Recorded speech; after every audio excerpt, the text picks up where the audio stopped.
Good evening, everybody. We want to welcome you to our night with Steve and Judy Rogers. We're in our Journeys material where we are spending time with different people in the congregation and hearing their story. So tonight we have Steve and Judy, and as always with our kind of this Journeys experience, we like to do things that are interactive, where the audience can jump in and share a little bit about themselves, as well as maybe even ask questions of Steve and Judy during our time together. So in a second, we're going to ask just some really, just some basic questions about Steve and Judy growing up, and we're going to ask the audience to jump in as well. Before we do that, though, I would like to start us off with a prayer. How about that? Amen. All right, let's pray. Well, Father, I want to thank you for this evening. I want to thank you for Steve and Judy. I want to thank you for their faithfulness. I want to thank you for the model of spirituality that they offer this church and the leadership that they provide the people in this community. Father, they are such a blessing, and we want to pray blessings on them. Father, tonight we open up our time together just sharing about how you've been at work in the lives of Steve and Judy Rogers, and we're thankful for that, and we're grateful for that. We pray this in Christ's name. Amen. Amen. Thank you. All right. Well, we want to welcome you guys to this time where we're sharing a little bit about our lives and our stories. And as we've talked to other people, we did this with Josh. We did this with Josh Jones. We did this with Cope and Puckett. We want you just to be honest and real and authentic. Just be yourselves. Okay. For the most part. So let me start off with a couple just real simple questions. And these are questions that we're going to encourage our audience to participate as well. But where did you guys grow up? So audience, we want you to type in. This is interactive. You type in where you grew up. Steve, why don't we start with you? Where did you grow up? Hale Center, Texas. I'm a Hale Center owl through and through. All right. So you graduated from high school. Yeah. And the high school mascot is the Hale Center. It's the owl. Owl, yes. All right. Not the fighting owl, just the owl. No, just the owl. We never beat anybody at anything, so we did get in a few fights, but never won. So okay. We were just regular old owls. Okay. Judy, where'd you grow up? I grew up in Andrews, Texas. Okay. That's oil country, and that's the hometown of Max Lucado. Absolutely. Absolutely. And my parents were school teachers because then, and maybe now, it was the highest paid school teaching jobs in Texas. Because of all the oil? Absolutely. Okay. Do you think when Max Lucado talks about where he grew up, he says this is where Judy Rogers grew up? He may, I'm sure. I'm sure. Hey, tell us your high school mascot. What is the Andrews? The Mustangs. The Mustangs. Mm-hmm. Mm-hmm. All right. Well, we've had some people jump in with their hometowns. Bruce Tidmore grew up in Quanah. Prentice Washington grew up in Dimmitt. Tricia Richardson grew up in Wheeler. Wow. Brenda Sherwood said, I grew up down the road from Steve in Plainview. Yeah. You didn't have to know that. Did you know her at all? She is just a sweet young thing. I didn't have a chance to know her. My wife grew up in Muleshoe, so we're having a little bit of participation. Now, how about this, audience? The Rogers have shared their mascots. What were your high school mascots? So it was the Owls and the Mustangs. Yes. So feel free, again, to interact with us a little bit and share with us, what was your high school mascot? Debbie Jones has jumped in. She grew up in Brownfield, Texas. Way down South Texas. So we played Brownfield in football. Did you beat them? Yeah, sometimes. Okay. All right. She may disagree on that. I'm not sure. Well, one of the things that Steve and Judy are known for are their hobbies. Right. And Steve, everybody knows you're a golfer. Why don't you share just real quickly how you got into golfing?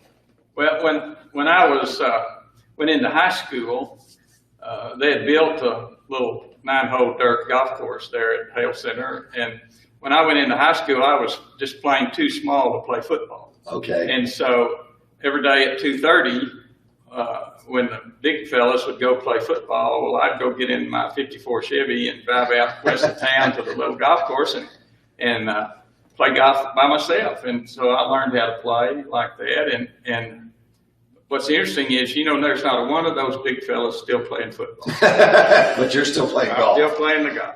And you caught the passion for that and the desire for that just pretty quickly? Right off. It was a real discovery for me as a young, non-athletic person that it was a sport that I could play and actually be pretty good at, and didn't have to be a certain size or didn't have to have a certain physical skills. It was a game I could learn how to play, and I did. Yeah. Well, Judy, we all think of you as an artist. That's right. When did you pick up art? Would you even call that a hobby, or is that more just a part of your life? It's just part of my life. It's a passion. It's a passion. It is. And I don't remember ever not drawing. Okay. I would take sketch pads, only child, but Both two of only you. children. Okay. Yeah, that explains a lot. And so on vacations, I'd be sitting in the back seat, drawing my parents from the back seat. Wow. I'd sit on the sidewalk drawing, always drawing. Always. My grandmother, she was the one, I would go stay with her, and we did everything art, everything. Okay. She was my mate. She was a mentor for me for art, yeah. Okay. All right, audience, if you happen to have a hobby, something that you enjoy, we'd love to know about it. We've had other people jump in here with the names of their high school mascots. While we're reading off some of these, again, if you'd like to include some of your hobbies, we'd love to know what those are. So my wife said they were the mules and the mulettes. Not anymore, I don't imagine. Yeah. Louise Frank said she was a Stinnett Rattler. Look at that. Ooh. Yeah.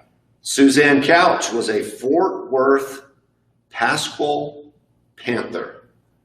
Okay. All right, there we go. Brenda Sherwood, they were the Bulldogs. Bruce Tidmore said they were the Quanah Indians. Debbie Jones said the Cubs, so you guys got that. Let's see if there's any others. Lanny Newton, it's the Abernathy Antelopes.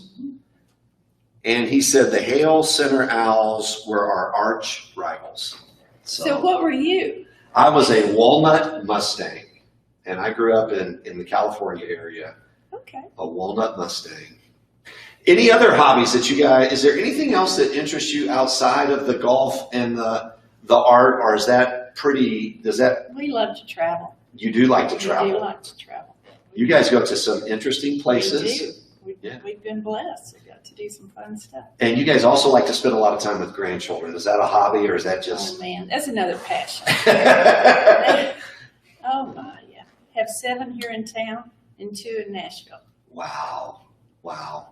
All right, let's talk about one more thing that you guys experienced as a child, and then we'll jump into your story a little bit. Oh. Tell us the churches you grew up in. So tell us not just the name of the church, but maybe some of the memories of the church, and what are some of the blessings, not just the struggles. What were some of the? I'm sure Steve was in trouble a little bit with the elders when he was growing up, but what were some of the blessings from the church that you grew up in? And audience, if you want to jump in, share with us about the congregation you grew up in. So Well, I was drug up in the Hale Center Church of Christ. Okay, you were drug up. Okay, yeah.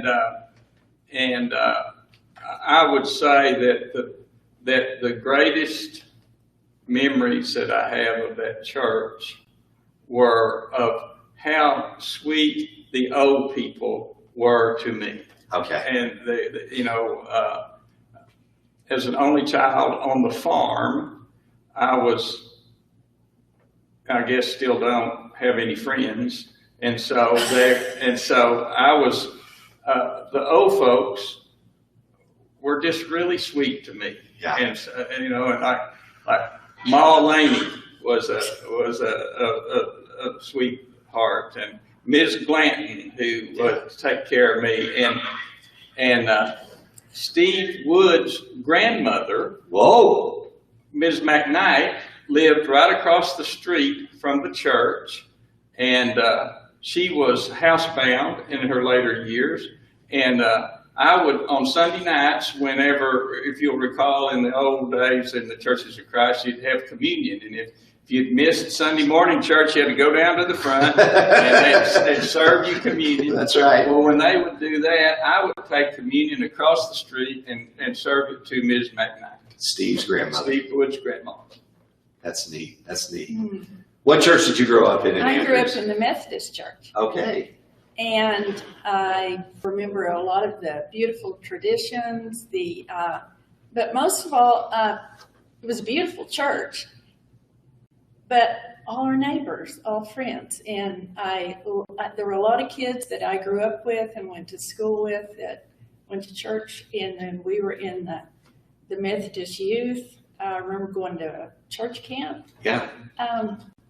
Yeah, just some good memories there. So again, audience, if you want to jump in with the congregation that you grew up in, and maybe something that you are thankful for with that congregation. I grew up at the Vinton Avenue Church of Christ in Pomona, California. It was a small church, a relatively conservative congregation, but the people were like family to us. Oh, yeah. And we called them things like Aunt so-and-so or Uncle so-and-so, Grandpa so-and-so or Grandma, because most of my parents' family was in Central Illinois. And my dad had moved out to California for his job. And so this church kind of became our extended family. So when I would go on mission trips or when I would do different activities, they would send a $10 check or a $20 check so that I could participate. They would pray for us on Sunday nights. Once you were baptized on Sunday nights, you were doing a sermon. And I'm sure I preached some terrible sermons, but they always said that's a great sermon and you ought to be a preacher someday. There you go. And here I am because of the faithfulness and the generosity of those folks. So I'm always grateful for that experience. You know, we are sometimes in the Churches of Christ, we're hard on our heritage. Yes. And I like to remind people that in spite of that, and because of it, we learned about community and we learned about taking care of one another and we learned how to study the Bible. No and question. Those kinds of things are irreplaceable in the modern world. I agree. Very thankful for those things. Mm-hmm. Well, let's jump into your story. The two of you met at college, is that right? Mm-hmm. And then we're going to kind of speed through some of these years, but you met at college. Now, was Steve did he ask you out or did you ask him out? How did that first date? We met at a ping pong tournament. Is this when he's wearing that scarf? Yeah. I was hoping that'd come up. I wasn't going to bring it up. And I was on a date with his partner. And so we met. Okay. And then I guess we didn't go out until a year and a half later. Oh, really? I'm okay. Sure, Okay. Waiting for the right time. Yes. And then the two of you got together, you got married. Yep. You have 2 boys. Yes. And you said 9 grandchildren? Mm-hmm. 9 grandchildren. We want to kind of jump a little ways down into your marriage story. Okay. As you guys first get married and you're just dealing with kind of being a young couple and starting a career and finding your place in the world. And while you're doing that, you're dealing with some family dynamics. You want to share a little bit about that? When I was moving into college my first year, my dad had a stroke in the lobby. And now remember, I'm an only child. I just can imagine what's going through his mind and so forth. Do you think it was just pressure for him, for you to go to college that may have triggered it? Wow. I don't know. Well, he wasn't a particularly healthy person. That's when it's a lot of smoking from leftover from World War II days and so forth. Okay. So yeah, that's probably true. And so that was the beginning of a series of health incidences with him, and then my mother had them, and after we got married, he had another severe stroke. And that one was more debilitating. Absolutely. It affected his speech, aphasia. My mother couldn't handle this. He lost his speech. She lost her speech. Wow. So we're kind of dealing, we're not living in the same town. And so we're kind of dealing this. So it just seems to snowball. And as it moved along, they'd come stay with us and we'd take them to doctors and and remember, this is our first year of marriage. Oh, this starts early in Yeah, the marriage. so I thought first this starts early. We're young. I'm trying to figure all this out. I'm teaching school and Steve's a golf pro at that time. And so it just kept getting worse and worse. And then they're living in a small town. They both have to quit work. They're at home by themselves. And that's when they started becoming more dependent on alcohol and prescription drugs. And you. And me. And I didn't know how to, I thought if I could just send the right book, or back then it was the right tape. Sure. The right tape, if I could just say the right thing, then maybe they would be happy and quit hurting each other physically and emotionally. And it was just a tough time. It was a tough time, and I felt then, because I'm a newlywed, I thought, these are my parents, I need to deal with this by myself. Okay. And I got some embarrassment too, because Steve's family didn't do these kind of things. And so I'm trying to handle it on my own, and I ended up going to counseling. Okay. And so did I. And Steve went with me. Okay. So I'll let you take it. And you know, as by now we've got boys that are in elementary or junior high school, and we're living here. Okay. And Judy is blessed to be able to stay home and do her art, and I have my little business to run, and so we're trying to muddle along, and they sort of spiraled on down, and of course, one event that I can remember is some of the good, well-meaning citizens in Andrews would call Judy during the day and say, "Judy, you know, your dad's down here at the post office and he's drunk." Oh, wow. And you know, and you just want to say, well, what in the wide world of sports do you expect me to do about it, you know? I mean, you're 4 hours away. Yeah, exactly. And so I would say that a couple of things came out of that.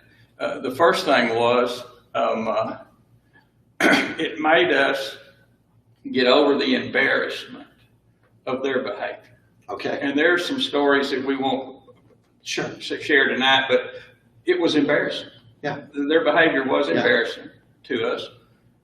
But then it also made us decide that, well, this is us. This is Judy and Steve. This is not Judy's problem. It's Judy and Steve, and so we went to counseling. We went to Al-Anon. Judy in particular, and I was able to join in a little.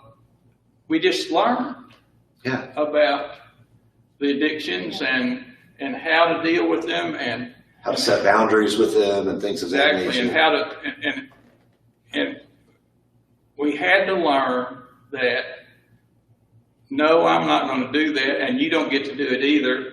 Were both acceptable answers.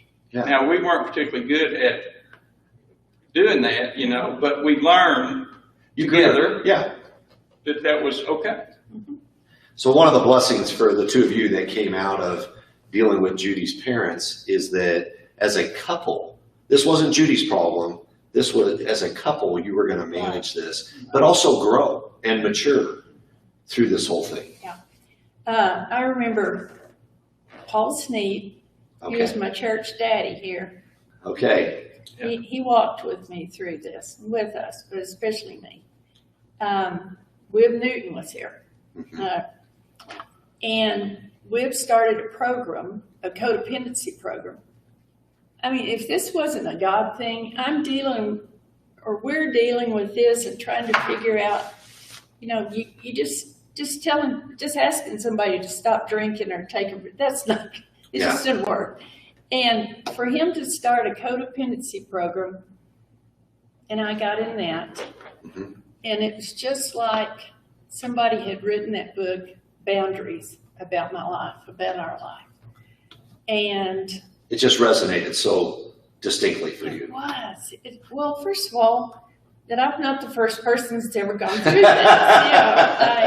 I figured that out, and when you open up and you talk about it, you get over being embarrassed, or then you find other people and that's the reason I talk about this, because if this helps one other person, it's worth it. And it started, Wib asked me to start a women's support group, a codependency group, which is still going, And, we all sit in church and we look like nothing.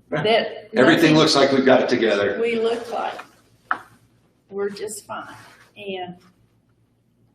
And through that group, I realized there are a lot of people that are hurting with a smile on their face. Yeah. Well, one of the things I appreciate about the journey that you guys went through early on in your marriage, dealing with your parents, is that you took that experience and then turned it into a ministry. Exactly. Because it's much easier to minister to people when you've been through it than to say, well, I've read this book, now let me work with you. No, I've lived this. Come with me. I want to share with you. I want to minister to you. And you've turned this into a lifelong ministry, especially, Judy. You've got your group that you continue to work with to this day. Exactly, yeah. One of the occasions, and Judy works with Martha's Home ladies on life skills. Yeah. And here in the last 2 years, sometime I recall Judy coming home saying that one of the ladies just asked her in the class there, well, Judy's pretty and has her life together. Everything's just right, got a good looking husband.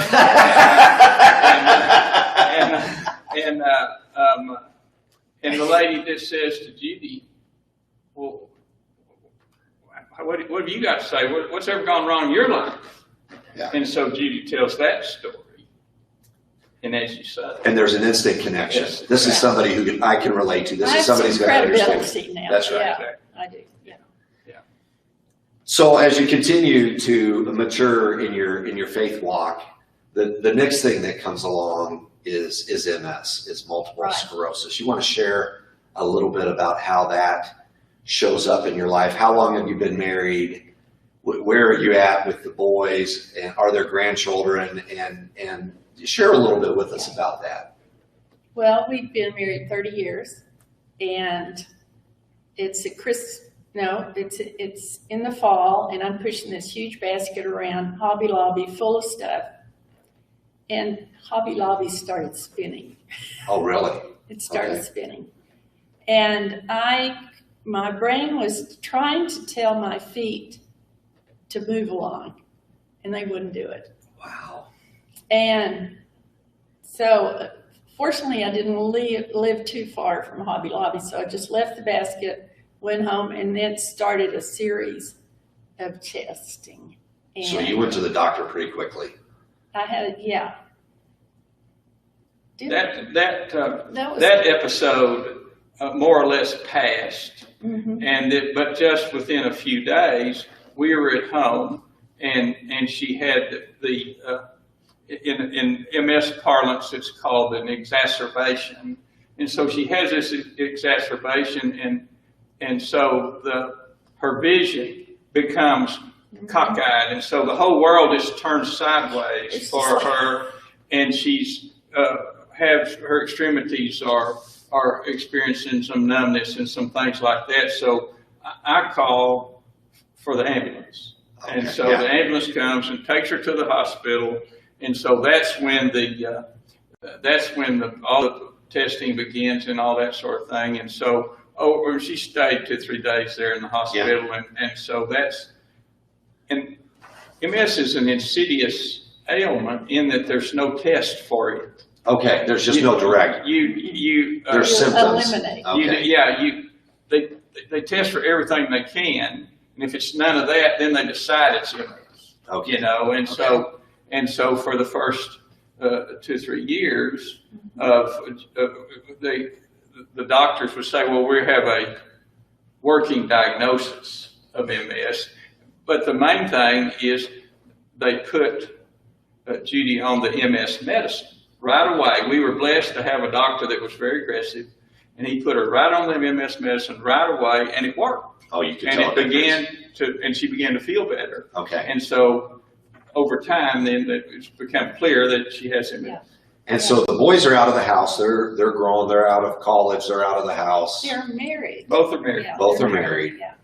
But no grandchildren at this point. And then do you keep this pretty private to this stage? Well, we're coming up on Christmas, and we've been given this definitive that I have MS, and we thought, well, when do we share that with them?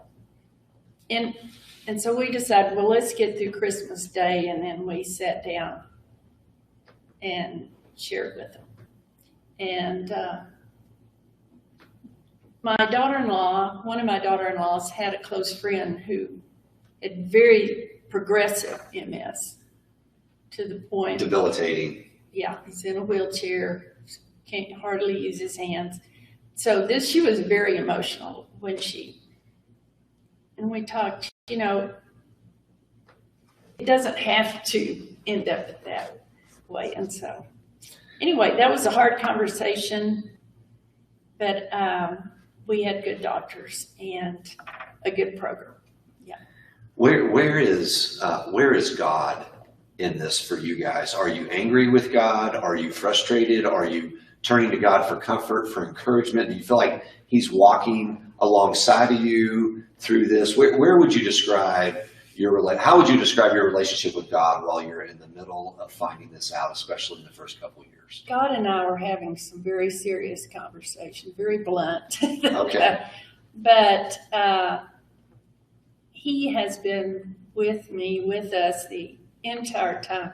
He goes with us to every doctor visit that we have. Okay. And What's that mean? we ask to pray Okay.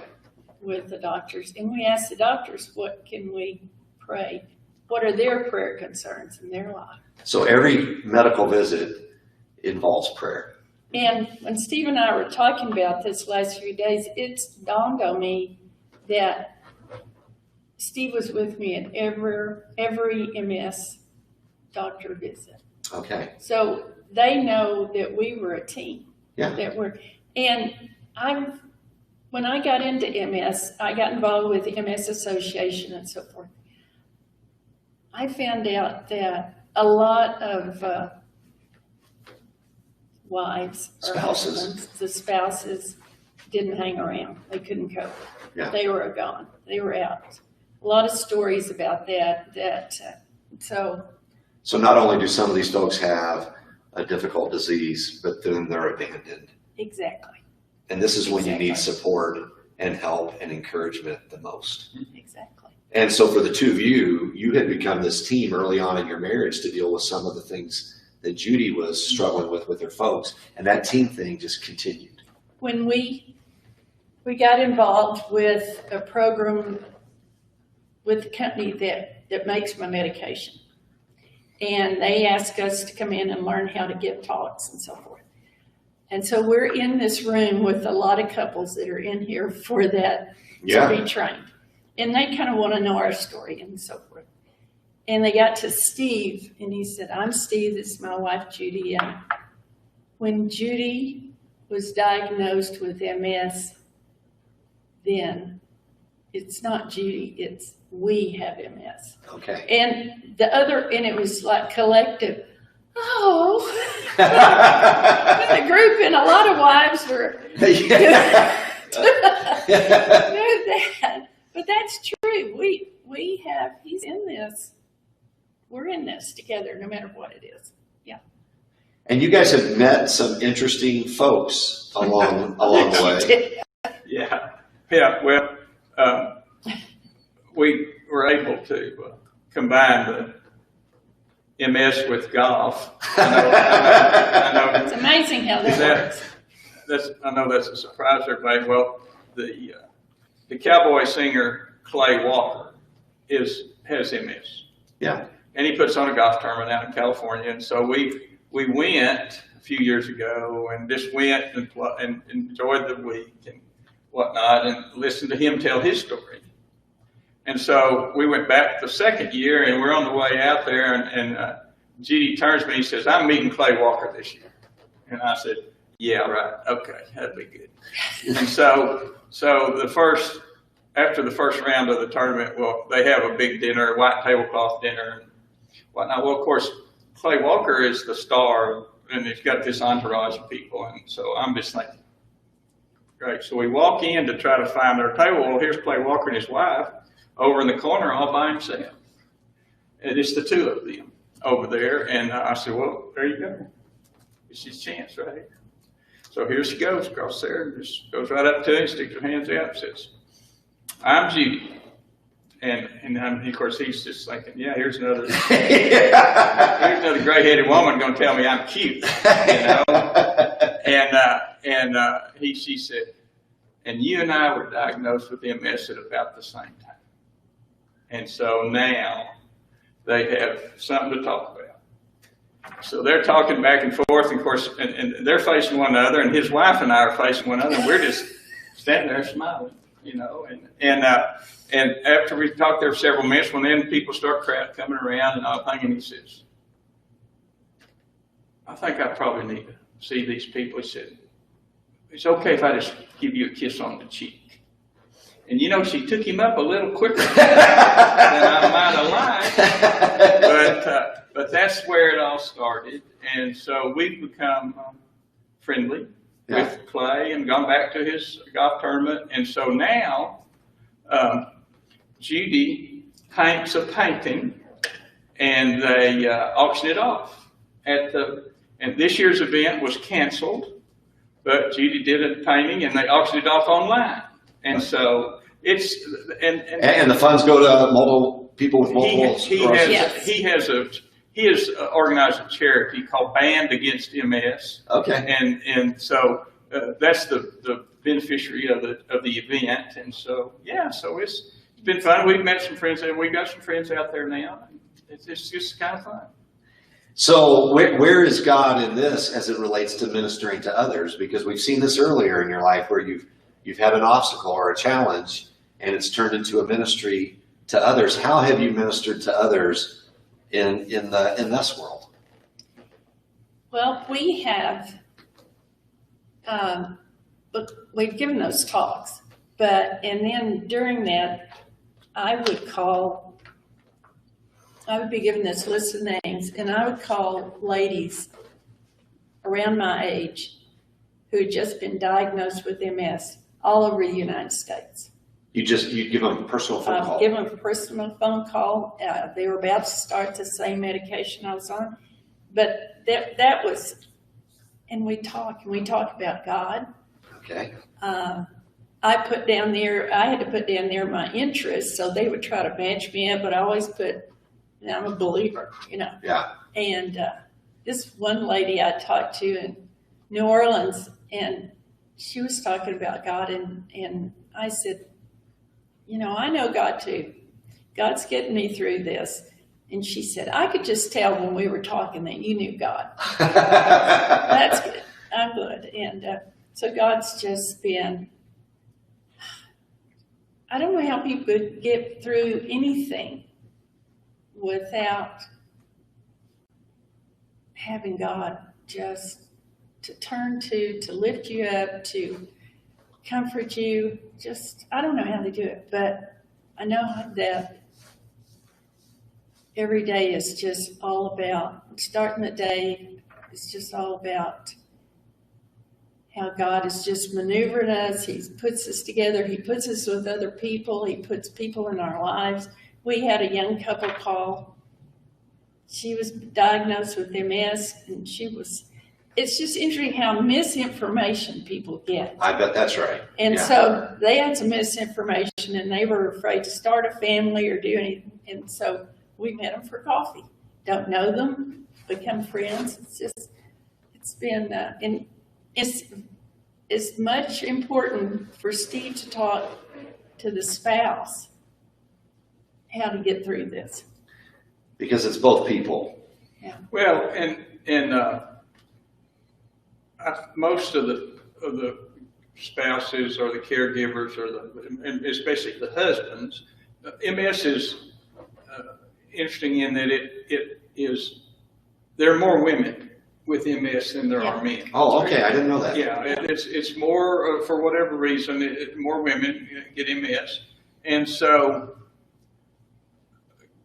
guys can just be so afraid of what's ahead. And so I'm able to sometimes tell them, your life might be changed, but it's darn sure not over. Yeah. And there's and that seems to be a comfort to Gives them a sense of hope. Yeah, it does. And you know, we, by any standard you'd wish to apply, Judy and I have a very full life. Mm-hmm. We do a lot of things. We do a lot of things for ourselves. We do a lot of things for other folks. And so, but you asked, where was God? Do you walk alongside? Well, you know that old deal about the footprints in the sand. Well, there are many times God just picked us up and carried us right through, because the most insidious thing about MS is, as much as we think we know about it, and as much research as there's been, and as many people as we've talked to, and many doctors that we've seen, it's very unpredictable. Mm. And so it's different for different people. Oh, and it's different symptoms every day for the same person. Yeah, and so when Judy would have a certain set of symptoms and get over that, and we think, oh boy, you know, I think it's going to be just fine. Well, then later she have a different set of symptoms and so it's during those times that the Lord was a great comfort to us. It continues to be a great comfort to us. When I was first diagnosed, I immediately wanted to talk to somebody that wasn't medical. Yes. But that had the disease, that was handling it in a positive way. And there was a lady here at church, and I met with her, and she said, when you have one of those days, you just slide down the wall, and then you just get up and go. You know, you get over it, and then you go. Okay, I can do that. I can do that. It's not how I might feel today is not how I'm going to feel forever. Okay. And it's an interesting disease because you can see people that you have no idea they have MS because a lot of the symptoms are not outward, not on the surface. You don't see, unless there's a wheelchair or you know, something like that. But otherwise, it's just one of those things. Well, you don't look sick, and that you know you get that a lot. But well, sure. And go you ahead. know, an interesting thing is all of Judy's doctors, before she was officially what was called a patient advocate for the medicine company. Well, even her doctors would have to tell someone that they had MS, and there was a negative reaction to that, of course. And so they would get Judy on the phone right there in the exam room and put her on and say, here, you just talk to this lady right here. She'll tell you that your life's not over. So it's, I guess that over the years that fact has been one of the things I've been most proud of Judy and the way she's dealt with this, because she could wring her hand. We know people with the ailment that just wring their hands and just sit. Become a victim. Yes. And Judy is now the victim. Never has been, doesn't intend to be. So it's good. It's been fine. One of the things we never see with Judy is the pain, but it's chronic, right? I mean, it is there. I've never heard you complain. I never see it on your face. All I see is the big smile. Life looks good. I know it's not easy being married to Steve, but aside from that, I mean, it's just, when I see Judy Rogers, I see this positive spirit, and yet there's chronic pain. So how have you chosen to deal with that? The two of you, how have you chosen to, because the summers are more difficult, correct? The heat. This is a killer, right? This week is not good. Are you taking her to the mountains? Yeah. Okay. This is not good. Tomorrow. This is not good. Tomorrow you're getting out of here. What would you share with the audience about dealing with chronic pain? Because that's difficult. It is. That is difficult. It is. And, you know, I learned through this pain. I sympathize with my parents more now. Oh. Now I'm their age when they were going through a lot of this. Now you've chosen to deal with it differently. Oh, well, yeah, absolutely, differently. But I've had different people in my life.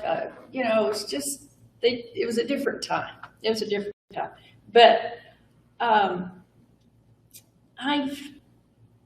learned, I don't look, when I'm in pain and I'm trying to deal with it and I'll slow down, a lot of times I'll push through it. Okay. I'll push through it, but in order to do something I want to do or do something with the grandkids, I will push through that pain and knowing that tomorrow I'll pay for it, but it's worth it. It's worth it. Okay. And I've been reading this book called Living Beyond Pain, and one of the things it said, and it just resonated with me, don't look at what you can't do anymore. Look at what you can do. Okay. Not what you're missing, not just kind of reframe that. I think everything in life is reframing. Okay. I think just about anything, how am I going to look? Am I going to look at this as something awful that's happened to me, or what can I learn from it? Yeah. And who can I help with that? And so I think I've reframed it, but I just don't let it get me down. I try not to, but I do. And Steve's the only one that really sees that. He sees when those times are tough. It's very rare. Yeah. It's very rare. And I guess the most impressive thing is over time, Judy has figured out the trade-offs. Mm-hmm. You know, if certain things are life-giving but hurtful, yeah. Well, what's the trade? And so Judy's become good at making those decisions, and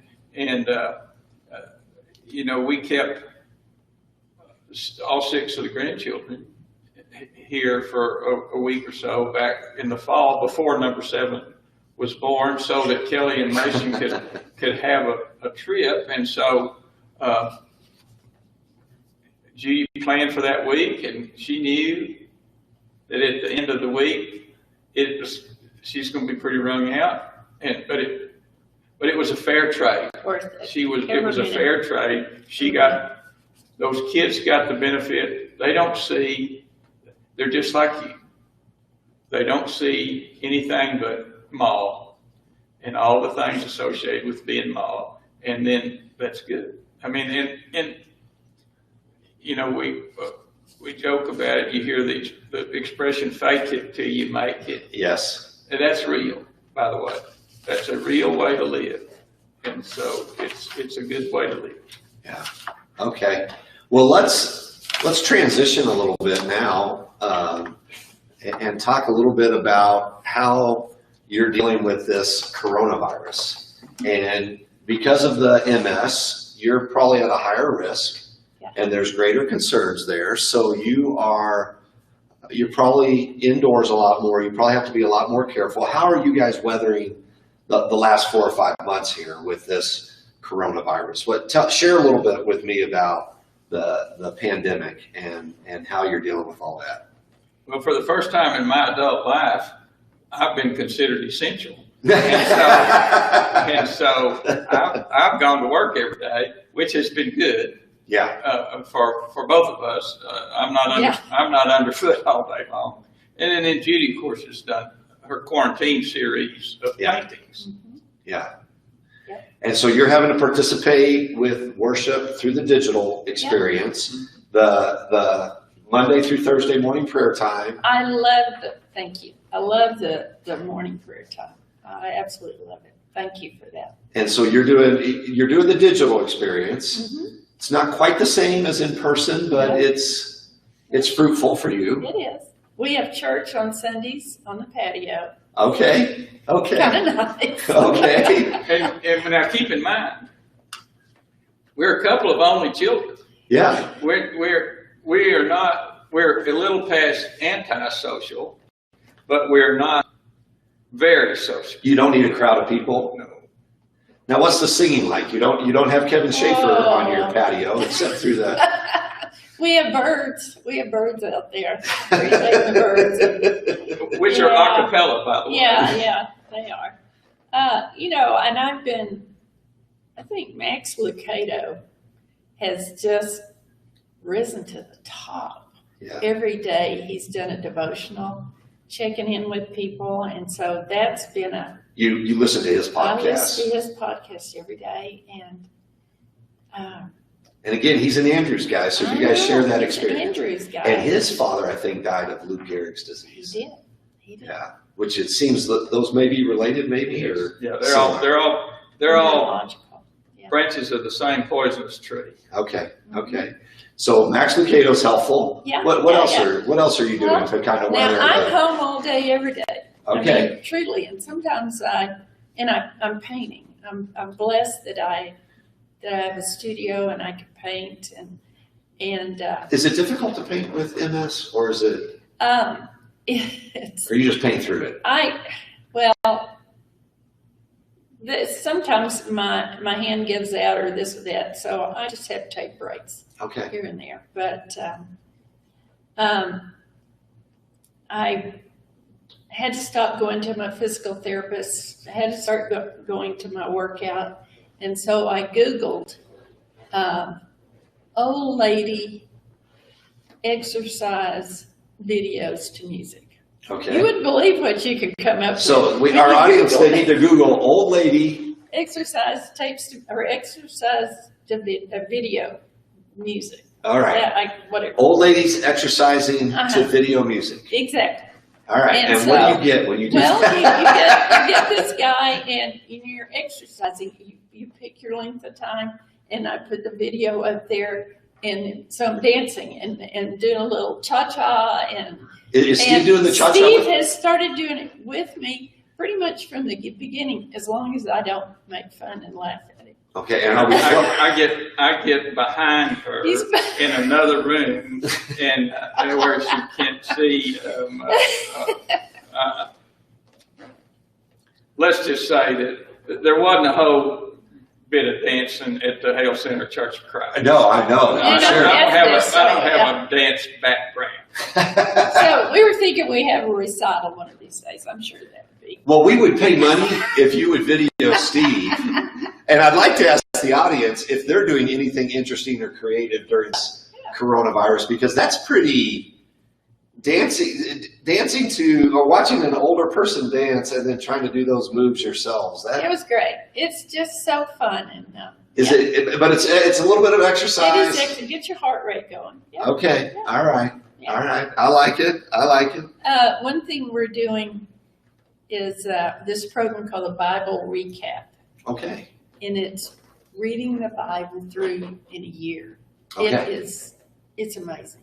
Okay. Yeah, it's an app, and it's been interesting to me. I suppose I've probably read the whole Bible at some point over time in my life, but it's you have an assignment every day, and I read it at breakfast, and I've been so far able to keep up, but you read it chronologically. Okay. And so that's been interesting to me because the Bible is not put together chronologically. And so it was interesting to me, in particular, things like the interjection of the Psalms during David's life and then during Solomon's life. And then we've just in the last couple of days finished up with Kings and Chronicles, and which is bloodier than any movie you'd ever. I mean, and now we're in Isaiah, and so we've started. This morning actually was the first part of Isaiah, and this past Sunday, well, we watched our service, but we also watched Logan and Leslie's service from Nashville. Okay. But you're doubling up. Oh yeah, belt and suspenders. Cramming for the final. That's right. And so, but that preacher described Isaiah as the fifth gospel. Oh, because of the prophecies of Christ in there, and the description, what became descriptions of Christ's life. And so anyway, it's been good. It's been a good thing. So you guys are dancing. Yeah. You're reading the Bible. Right. You're listening to the podcast. You're doubling up on worship services. And we're feeding the birds. And you're feeding the birds. Okay. I mean, all right. We got a little bird feeder right outside the kitchen window, and we've got some. Matter of fact, before we came here, I was at the kitchen sink, and a dove was sitting right there at that empty feeder, looking in at me, wanting to know. He says, "You forgot Martha's home, and you forgot us too." Yeah. See what's happened to us now? We've just laid back, and we've paid attention to things. We've slowed down. I said from the beginning, the worst thing we could do in this pandemic is to go through it unchanged. Yes. And I talked to a friend yesterday. She said it's been so good for our family, but I do have sympathy for the people that have had to stay home and homeschool their kids and it's not easy. Lost jobs and all that, but for us, there's been good come from this. There have been blessings, and if we would ask our audience, if you want to jump in, what are some of the blessings you've experienced during the coronavirus? I would argue that we are better neighbors right now. We seem to, I feel like I've gotten to know more people in our neighborhood. Early on, I was taking toilet paper to a neighbor, and then 3 days later, she shows up with a homemade loaf of bread. So we're interacting with our neighbors. You mentioned slowing down. I've heard that from younger families. I talked to a young family about a month ago, and they said, every night of the week we had Boy Scouts, and then we had a sporting activity, and then we had a church activity, and we had a sporting activity, and then we had to do this and it was every night of the week. And he shared with me, he said, one of the blessings of this is that all that's been canceled, and we're eating at home as a family during the week. And so there's this time of slowing down. Absolutely. The distractions are fewer. I'm going to rethink what I get back into. Yes. You're not just going to pick up where you left off. You're going to be intentional about what those things are. Exactly. I think we've discovered that there are some things that are not life-giving enough to pick up again and try. They're not worth it. No, and I think we will probably enjoy picking up our relationships again and our friendships, and we've tried to keep in touch with our Sunday school class and our family life group by phone calls and emails and all the rest. We've tried to keep that going, and so I think there's really a hunger for our groups to begin to get back together and have time together. But to the couple, everybody has made the best of it. Seems to me like. Yeah. I mean, that's the word we get back. We don't have any contact with any real victims in all this. People have enjoyed. It'd be interesting to see what gets set aside in a lot of families, I think. Well, I think it's important for our families to discern what do you want to re-engage, because you don't have to. Exactly. You've made it the last 3 or 4 months without it, so you don't have to. And you might be selective on what you want to re-engage in your life. I do think that we miss our relationships. Oh, I know people miss their Bible classes, people miss their small groups, people miss coming to church service just to see one another, and it's really difficult for funerals not to be able to, people have lost loved ones, to hug them, to be with them, to be present with them. I mean, that relational component, I think people do want to re-engage, but there's other things in life that maybe. Yeah. I'm not very good in the predicting business, but my prediction is that time together in relationships will preempt just busyness for a lot of folks. I hope that's the case. Judy and I are committed to that caring for one another and caring for people close to us replace just busyness. Yeah. And we hope that's, and we hope, we literally, we pray for the wisdom to distinguish between the two. Because I think that's I hope that's what we come out of this. We hope that's a change that works for us. Yeah.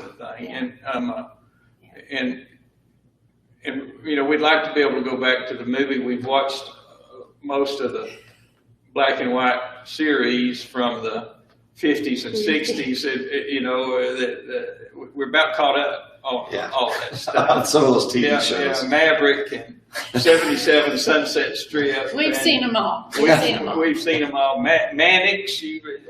I mean, these you probably never heard of Rockford Files. I remember Rockford Files. Jim Rockford. Rockford's our favorite. James Garner. Yeah, so we've done all that stuff. Well, what part, we're coming to the end of our time together, and I would like to ask you at the very end what you would like people to be in prayer about for you as a couple. But before we do that, are there any parting thoughts that you would like to share? Anything? I appreciate your authenticity, your genuineness, your honesty about the journey with your family, then the journey with MS, how you're kind of weathering the coronavirus, where God's been at work and all of that. Are there any other things that you would like to leave our audience with tonight as it relates to that? Anything else that comes to mind for you guys? Do you have something? Well, I would say that during this time, that if we will just take a sober look at what's important. Okay. And you have a great saying that you've said in my presence a lot of times, that living is like eating fish. You eat the meat and spit out the bones. And so I'm hoping that through all of this, we will recognize the bones of our lives and spit them out. Excellent. And then I would hold Judy up as an example that when certain kinds of adversity come your way, it doesn't make your life end. It may change it, but it doesn't end anything. You just keep going. Well, and the message I feel that's loud and clear for both of you is that God can work through that pain. Absolutely. To care and to minister for others, to expand his kingdom, and to give people hope, to give people a sense of hope. And you guys model that all the time. What do we need to be in prayer about for Steve and Judy Rogers going forward? What's something that our audience can be in prayer about for the two of you guys going forward? Well, I guess what we've talked about, to discern what we need, where we go from here, what we leave behind, just to that we make good decisions about that, that God's going to open some new doors and give us new opportunities and just help us to be aware. Pay attention. Yes. Just pay attention and notice, and when there's needs or when there's that. I've figured out over these years, I can't fix things. I can't fix anything, but I can pray with. I can hold somebody's hand. I can be there. Yeah. And Steve's so good at that too. He can, and we can listen. You know, that's worth a lot. I've had a lot of people listen to me during some I would pay to go Yeah. to go listen to me, but that's the most amazing thing. Just pray and be a good listener. And I can't wait to get my codependency group, my support group back going again. And we need to pray for those folks as well. Pray for those folks. If there's any other ladies that are going through, it doesn't matter what you're going through. If you're going through something or you just want to be in a group of loving ladies that don't judge, that don't try to tell you how to fix things, but listen to you and say, I know exactly what you're going through. Yeah. It's that kind of group. Anything we can be in prayer about for you, Steve? Well, you know, in the scriptures, it tells us that if we'll ask the Lord for wisdom, that He'll give it. And I think that during all this, and I'm blessed to have some leadership responsibilities at this church, and so if everyone would pray that the Lord bless us with wisdom, Okay. that we've got some decisions to make and some changes to make, and we need to be wise about that. And I believe that if you ask the Lord for wisdom, He'll give it to you. Yeah. Amen. Godly wisdom. Amen. Amen. Solomon did it, and it worked. Well, folks, we are going to end on that note. We've had a wonderful opportunity to sit down tonight with Steve and Judy Rogers. They are shepherds here at this congregation. They are leaders in the Amarillo community. They are faithful followers of Jesus Christ.